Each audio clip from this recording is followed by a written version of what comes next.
Hello, everybody, and welcome to the Roots of the Matter.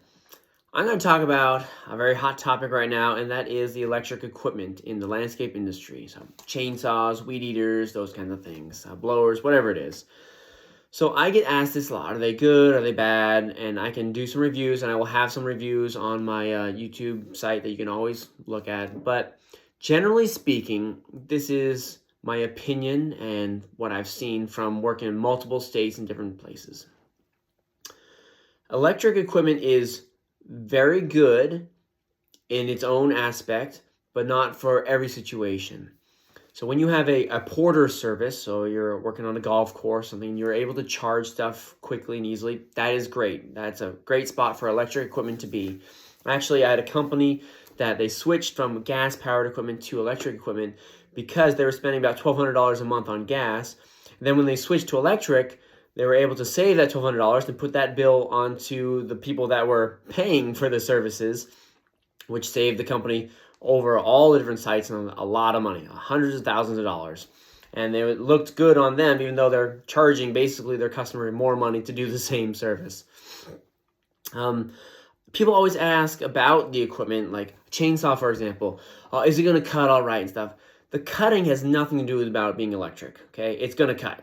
If you have a sharp chain, your bars right, all that stuff, it's going to cut just fine. The question really is, when you're buying something, is the longevity of the equipment. So when I talked about bringing equipment out on site, like taking it as a contractor, it really sucks. One, you need several batteries. Again, you can't really charge much when you're out. And then two is the batteries, if you leave them in the truck or a trailer during the middle of the summer, they get very hot. And when they get very hot, they're not useful. You can't use them, and it lowers their cycles. So instead of a couple thousand cycles of charging it up, you reduce that down because of the heat intensity on them. So they're not the best for all of our landscape contractors to go out and have them and use them. I do like the reduced noise. That's nice when I'm working around HOAs or people. It just reduced noise of weed eaters and stuff is a lot. It's much better. The blowers and stuff. So that's nice.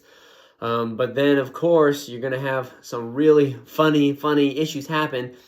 And if your equipment breaks down when it's electric, it's pretty easy to figure out. It's either the battery or there's like a loose wire. There's not a lot of parts in there. Whereas your gas-powered equipment has carburetors and filters and all kinds of stuff. And you have to bring gas and oil and everything with you. So there's a lot more parts that can break down and stuff. So that's bad with the gas equipment, and it's very simple with electric. So if you're asking yourself, should I buy this electric equipment? If it's for your own personal use at your home, they're fantastic. You can start them easily. They're quiet. That's nice. They don't last super long. And the better battery you get is very important. Always look at the battery, how many amp hours. Your volt basically will tell you how fast it'll spin and how fast it'll go. And then the amp hours is how long it's going to last. You can get a 7.5 amp hour versus a 2.5 amp hour. That's way longer. It's 3 times longer. So those amp hours are very important to look at if you're weed eating for a long time or something. Or you have to have a couple backup batteries so then you can use. I personally have some electrical equipment and I have gas-powered equipment. But I had one battery that lasted maybe 10 cycles. I take care of it, and it didn't last at all. I was like, what is going on? So there are some times where you just get a bad defect in something, okay?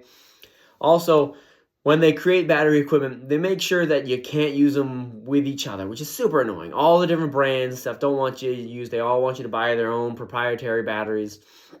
So that's annoying. So basically, if you're going to buy something, and you're going to have to kind of stay with that brand for a while. So make sure you do your research that the brand will have the options you need.